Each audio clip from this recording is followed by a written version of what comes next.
You were talking about the casting of Hawkeye, how you had very strict parameters for the character. Well, I wouldn't say it was strict parameters, but I knew that the character had certain characteristics that had to be fulfilled.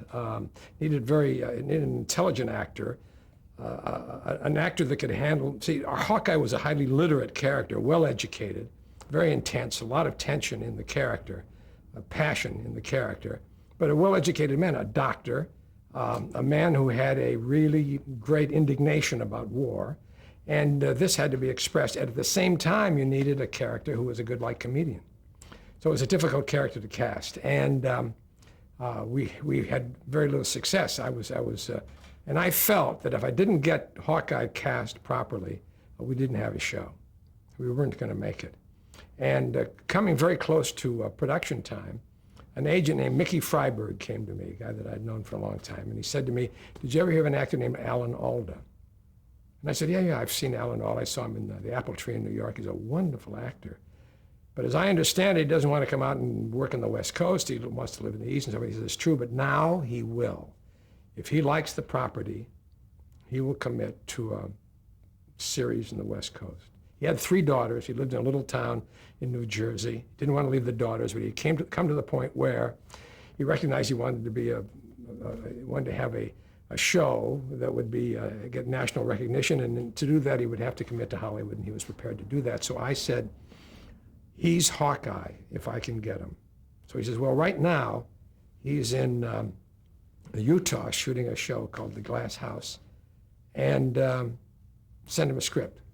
So I sent him a script, and he read it and so forth, and he was enthused about it. It was a script by Larry Gilbart. I'm going to have to go back and tell you about getting that script. But at any rate, all the rest of the actors in the cast said, don't do MASH. They'll mess it up. It'll be a joke. It was a great film, but it'll be a rotten TV series. It'll be silly and so forth. And so Hawkeye, so Alan called me and said, I love the script, but I'd like to talk to you. I'd like to find out really what your concept is, what the style of the show is. Well, let's talk about the show. I'll be down in LA on such and such a date, which was the Friday or whatever before the weekend, where we would start rehearsing. So I really walked the plank. I said, okay. So the deal was set. All the money was set. The deal was set and so forth. And he came down and he met Larry Gilbart and I in what was then a coffee shop in the Beverly Wilshire Hotel. It doesn't exist anymore. And he liked Larry and he liked me. And he said exactly what we felt about the show. I don't want this to be McHale's Navy. I don't want it to be silly. I don't want it to be a wonderful war and so on. All the fun we had, during the war. And we said we wanted to have a show that deals with the wastefulness of war, that the premise of the show is anti-military, anti-war. And he bought it, and the rest is history. In order to get the script, Gilbart and I had worked it out in London, and I'd come back, and I was casting the show, I was getting scenes together and so forth.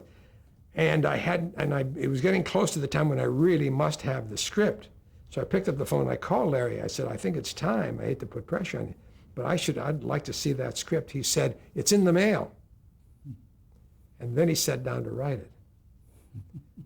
It's in the mail. He said he hung up and he said he wrote it in 2 days because the story was so beautifully worked out.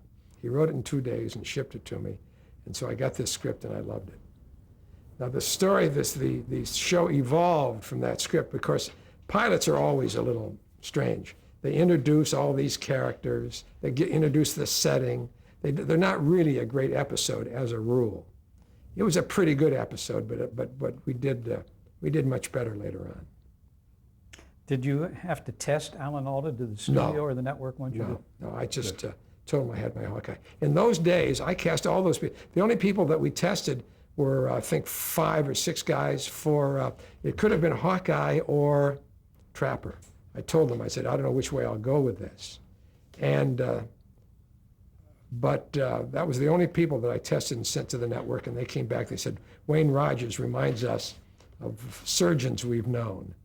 And so he got the job. Mm-hmm. But I did not test Alan Alda. Of course, there was film on Alan Alda, and he'd been in Broadway plays and so forth. But in those days, it was a different proposition. I didn't test hot lips. For Frank Burns, I just said, these are the people I want to go with. How did you come across Loretta Swit? That was a Burt Metcalf contribution. And was he, in what function was he?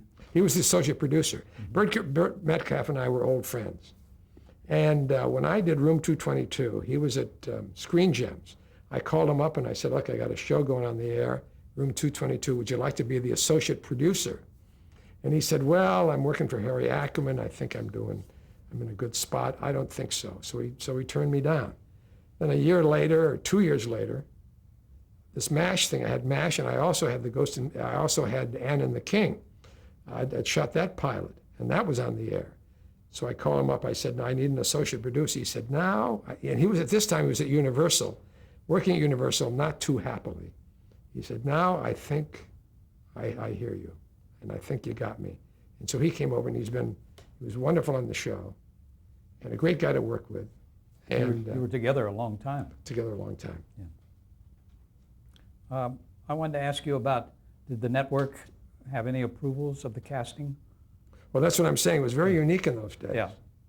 I'd call up and say, I want to use Larry Linville for Frank Burns. They'd say, fine. Oh. But not today. Not today. You have 48 people running tests on the guy. You're looking at a lab report. Let's talk about the premise of MASH so we establish that for the people looking at this tape. Well, the premise of MASH, of course, is somewhat existential. It's a little hospital, a mobile Army surgical hospital in the middle of a war. That according to history, these MASH units would move with the lines. They would go back and forth. If the United Nations troops advanced, you would move at 30 miles or 40, whatever. In our version, we didn't move. But here you have this hospital in the middle of the Korean War with American personnel, but many of the soldiers coming in and out could be Turks or Greeks or British, American, all the different forces that were part of the United Nations effort. And this was Korea. This was Korea. It was not Vietnam. It was Korea. And I say it was existential in that here were some doctors who were not there by choice. They were drafted. They were there not there by choice, and they could not leave, which is an element of existential of theater of the absurd. They were not there by their choice, and they could not leave. And all their efforts were futile in a way, in that their project, their duty, their obligation is to heal and to heal wounds, put people back together again in the middle of an overall effort, which is to destroy life. So the absurdity, the drollness, the futility of their putting bodies back together again, and the overall effort is to destroy them. So it was existential and had its great value, I think, in that particular, in that character. At any rate, that's MASH in a nutshell. And what we wanted to do was to do a show which fundamentally had as its subtext the wastefulness of war. And and what we could do is we could touch on the folly of the military, the folly of war itself. We could deal with medicine, and we could do with the Korean culture, and we could do with the American culture, and then we could do all these stories about all these very rich characters, which came to us from a book called MASH, written by a man whose nom de plume was Hooker, whose real name was Hornberger. He was a doctor in Maine. Richard Hornberger. And he had been in a MASH unit in Maine, in Korea, and had written this marvelous novel, which later became a fine film and then a series. Did you depend on him for some of your research? No. Did you read the book? Oh, of course. Yeah. I read the book. Are you kidding? I read the book thoroughly. The thing what's interesting about the book is that the stuff in the book had been mainly used, the stories mainly used in the feature, And so that we could no longer go to the book to get any stories, that they had been exhausted by the feature for the most part. And so what I did is I followed the same procedure that I followed with Room 222, is I went after doctors who had been in MASH units in Korea. And the first doctor I found was a guy named McGonigal, who was an orthopedist in Santa Monica. And we went up and spent an hour with him, recorded the interview, and it was very rich. And then we got a guy named Saxon, who had been in MASH units in Korea. And then one doctor would lead to another. And so I pretty well exhausted all the different doctors who had been in MASH units and nurses that had in LA. And then I began to get phone numbers of people in Indiana and in New York and Louisiana and so forth. And I would call them and record interviews and so forth. So I had a stack of research that high, which accumulated call by call by call. And but it was extremely valuable in that it gave us authenticity, it gave us detail, it gave us small stories, often not big stories, but sometimes a whiff of an idea would lead to a big story. Mm-hmm. And you would embellish on that with an idea to make we would flesh it out. Yeah. There's also been mentioned a reference book called Back Down the Ridge by That's William right. L. White. That's right. I didn't come across that book until I think I was in the third or fourth year.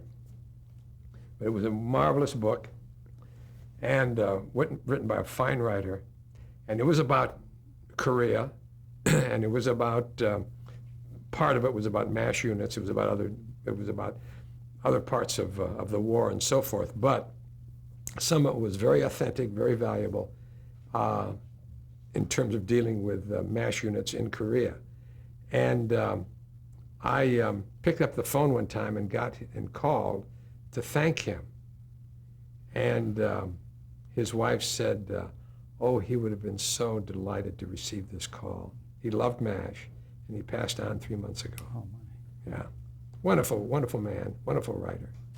Well, to show the extent of your research, you and Larry Gelbart went to Korea, didn't you? Yes, we did. In 1974. Yes. How did that come about? Well, it came about because we wanted to do some research. Larry wanted to go, and it was a great idea. We went over there, and we spent, I think, a week in what was then considered the last MASH unit. And by that time, the war, of course, was over. They were doing what they call neighbor work. They were treating the local community of Koreans. Sometimes there would be a soldier would fall off a jeep or hurt himself or whatever, need an appendectomy or whatever. So they were treating the troops, but also they had this community program where people could come and get treated at this MASH unit. And the MASH unit had been built to last for 1 year, and this was like 20 years after the war, 24 years after the war, something like that. And they were still using the same barracks and so forth. And the men, unfortunately, were in this enormous, like a warehouse, and there was not barracks, they're not separate rooms. They had wires strung around the place and blankets hung over, and a guy would come off of watch or duty and turn on his radio, and the guy in the next place is trying to sleep and so on. And the bathrooms, all the windows were broken, the toilets weren't working and so forth. So the further you get away from Washington, D.C., the further you get close to in the trenches, that's how badly the guys have to live. That's the worst they seem to live. So it's quite an unfortunate fact, but they did not have a decent digs. But the trip was productive. Yes. Yeah. Let's talk about the actors on MASH. You've talked a little bit about Alan Alda. Did his role and the part that he was playing grow over the years that it was on the air? I mean, did you find new facets of his personality that prompted you to write scripts in a certain direction? Well, I think that the personality and the intelligence and the sensitivity were always there, but we did keep exploring. We kept turning the characters. There were some cases in which, because of exhaustion and exhaustion, he kind of lost his. He went past his level of tolerance, and he kind of broke down, and he went a little crazy. We had Hawkeye in all his different phases, his manic phases, his depressed phases, his romantic phases, and so forth. We must say we played down the kind of woman-chasing element that was kind of indicated in the feature. We didn't go for that because we thought it was not to our taste to have that in this character week after week. He was certainly interested in women, but we did not have him a promiscuous figure. And we did certainly turn the characters. There was a time when I wanted to turn the character of Hot Lips, who Hot Lips basically was a woman who was always kissing it up to the generals, and always she was one of the few obstacles in the MASH unit. They had obstacles in terms of the war and the challenge of the surgery and so forth. But among them, one another, the only obstacles were Frank Burns and Hot Lips. Henry Blake was just kind of a nice guy from Bloomington, Illinois, who just was the last guy in the world who'd ever run a unit like that. But at any rate, with Hot Lips, she was the gal that was always threatening to blow the whistle on these guys who were not Army. And so I wanted to get some women writers. And so I forget what agent handled them, but I got Mary Kay Place and Linda Bloodworth. Linda Bloodworth, Mary Kay Place. And they came in, and I had them go off and talk to Loretta. They met Loretta. And then we worked out a very good story for them, and they wrote a great script. They had shown me a Mary Tyler Moore script that they had written, which I thought was terrific. And their script for MASH was a real slashing script, boy. They kicking everybody in the teeth. It was a real wild, it was a great vehicle for Loretta. Beautiful vehicle for Loretta. I meant to ask you how you came to cast her. How did you find Loretta? That was a Burt Metcalf suggestion. Oh, that's right. You said that. Yeah. But at any rate, it was only after I'd done that show with Mary Kay Place and Linda Bloodworth and Mary Kay Place that Linda told me, she says, well, we never sold that Mary Tyler Moore script. It was never made. Of course, if somebody gives you a script, it's a Mary Tyler Moore, and it's a great Mary Tyler Moore. You assume that they made the damn thing, but it was similar to something else they had done. But that, when I read that, I realized that they were really terrific. Then they wrote another one for Loretta later on. And then Mary Kay pursued her acting career, and Linda did some fantastic producing job with designing women. Now, Wayne Rogers left the show, I think, in '75, like third year. Third year. End of the third year. What was his reason for doing that? Well, I mean, it was a hit show by that time. yes, it was a hit show, and he had come off beautifully in it. And in my opinion, it looked like an opportunity for him to go into features or get his own show or whatever it happened to be. He doesn't agree with that. He said that conditions on the show were deplorable. I don't know what he says, but I think both with McLean Stevenson and Wayne, they were big hits in MASH, and might very well have stayed with the show and enjoyed that. But I think they saw it as an opportunity, stepping stone. Yeah. With Loretta Swit, were you able to expand on her role at all? I mean, in terms of making her the romantic interest in certain episodes? Well, what happened after I left the show, I always tried to hold on to authoritarian figures. In comedy, in any of these block comedy shows, you need a threat. You need somebody that threatens those naughty protagonists, and it threatens to cut their water. And so in spite of them, they're going to do something that they want to do. In Lucy, of course, Lucy would say to Edith, I know what we can do, and Desi will never find out. And sure as hell, she gets into this terrible jam. He comes home and says, Lucy, whatever. I mean, that's the big thing with Lucy is that there's always, oh my God, when Desi finds out, he'll kill us. Well, we needed that, and we didn't have it in the character of Henry Blake, who was the commandant of the camp. But we did have it with Frank Burns and with Loretta. In the 6th year of MASH, I was doing Lou Grant. Hawkeye and Loretta spent a night in an aid station and had an affair. And it was a damn good show, and it was kind of exciting. Oh my God, they have an affair and so forth. But in a way, when I realized they were doing it, I thought it was a mistake because it destroyed the authority figure. Loretta didn't want to play that authority figure. She loved the idea of romance. But what the actor wants and what the writer needs are sometimes two different things. So I do think, and then from then on, Loretta said, wait a minute, I wouldn't do that. Hawkeye's in love with me, I'm in love with Hawkeye. So it did not help, in my opinion. Now, Frank Burns Larry Linville as Frank Burns played, I guess he had aspirations to be the commandant, or he had... The character? Yeah, the character. I don't know about that. Was but he kind of? He was very much by the book, Yeah. and very much intimidated by authority, and he despised these renegades. And you already mentioned Gary Berghoff as Radar. Yes. And Beautiful character, very funny, marvelous actor, very gifted actor. And he was, for us, he was like the little boy in camp. Kids could identify, I could be Radar. They identified with MASH through Radar. So that was an enormous help. I remember we met a guy named Antonovsky. I was up at Aspen, and he said, before MASH ever went on the air, it'll never work because women will never appreciate the show. It's a man's show. It's about war and surgery and so forth. And of course, women dug Alan Alda enormously, and women loved the show.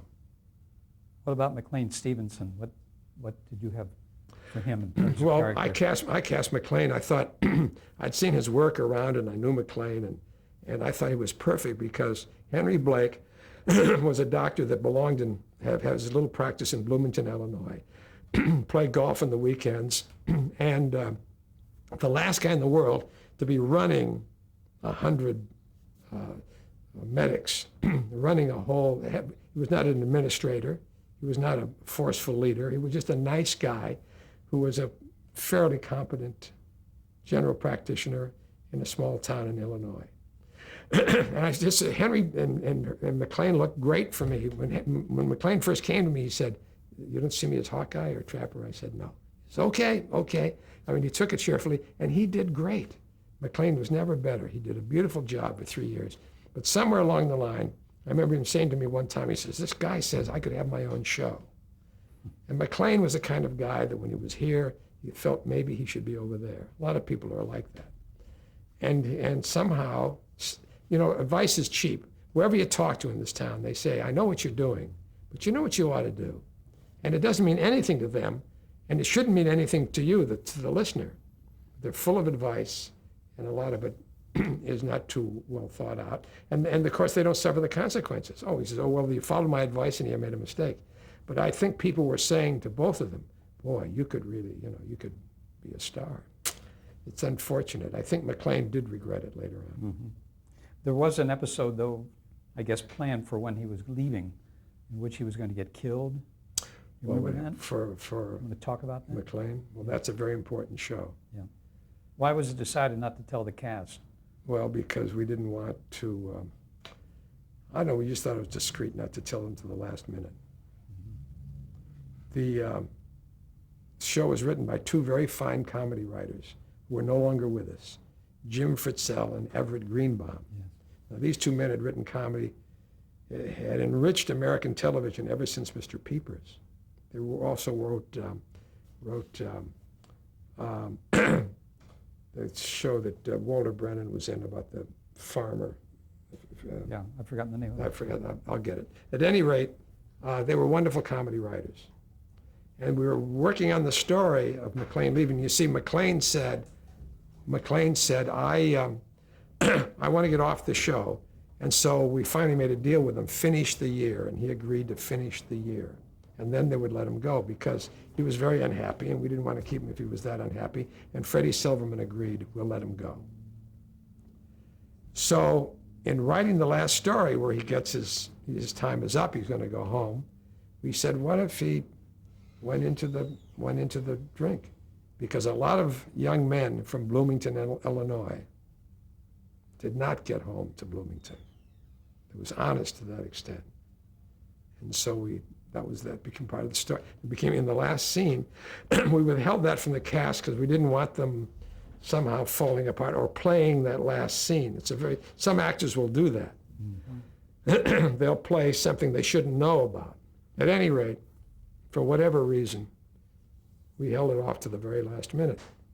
We called the cast aside, and Larry had the scene in a manila envelope. And so there was Alan and Loretta and Larry Linville and Gary and so forth. So Alan says, I got to show you something. He says, we didn't want to show you. And Gary said, don't show me. I don't want to see any awful pictures. I think he thought we were going to show him some pictures of mutilated bodies or something. It was very funny. So Larry said, no. And he handed the script to him, and they read the script, and it was about, they were operating And Radar comes in and he reads the telegram, reads the wire that Henry Blake's plane had gone down in the Sea of Japan. At any rate, it was a knockout episode. I'm sitting in my office some weeks later, and it's the night of this that the show's on the air. And it's about 6:30 at night. And the phone rings, and my secretary had gone home. And I had a terrible headache, a fatigue headache. And I picked up the phone, hello, and the woman says, I don't know why you did it. It was not necessary. It's just a little comedy show. We sit and we laugh at the show. You did not have to do this. I said, what are you talking about? You did not have to kill Henry Blake. So I said, who's calling? She says, I'm so-and-so, and I'm in New York City. Now, New York was 9:30. She had seen the show. So she says, you made a big mistake, and it was dumb. It was a rotten thing to do. We're all crying here. You've upset everybody, and so forth. So I'm saying, well, what? And I'm trying to explain it's the wastefulness of war. I'm trying to come on with this reasonable explanation and so forth. And so on. And she says, I think it's terrible. And she says, I will never watch the show again. So I said, I don't care. But I had to say, she said, what? I said, I don't care if you don't watch the show again. And she says, well, I don't believe that. And I said, I don't believe you won't watch the show again. Then we got a wonderful call. We got a call from, we got a telegram from Lubbock, Texas. Dear Larry, dear Gene, whatever. Henry Blake has been found in a raft in Lake Lubbock. I love it. So we picked up the phone, and we called this lady in Lubbock, Texas, Hazel or something. Hi, Hazel. Gene Reynolds, Larry Gilbert, and so forth. She says, well, Gene, Larry, she talked to us like we were old friends. Well, Gene, Larry, I tell you, we were all upset by that. We're down at the beauty parlor talking about it. It was a wild phone call. We were at the beauty parlor, and we were saying they didn't have to kill those guys. And he says, now, we understand why you did it. We understand why you did it, and so forth. And we had this lovely chat with this woman who came with that really cute wire. Henry Blake is found on a raft in Lake Lubbock. Well, that was a compliment to you and Larry and the rest of the group, Yeah. that she thought it was that real. Yes, of Anyway, course. what about William Christopher and the role that he played? He was... Father Mulcahy. Yeah. I had seen Bill Christopher in Beyond the Fringe locally, and I had used a different guy in the pilot that did not work out playing Father Mulcahy. He wasn't what we were looking for. And Bill came out and read for me, and Bert brought him in, and he didn't read terribly well, and he went home, and I said, I think that guy's right. He didn't read terribly well, but he's right for it. He can do it. So I said, bring him back. We brought him back and gave him a little help, and then he came through very well. Okay, we're going to pick up there in a moment. Okay.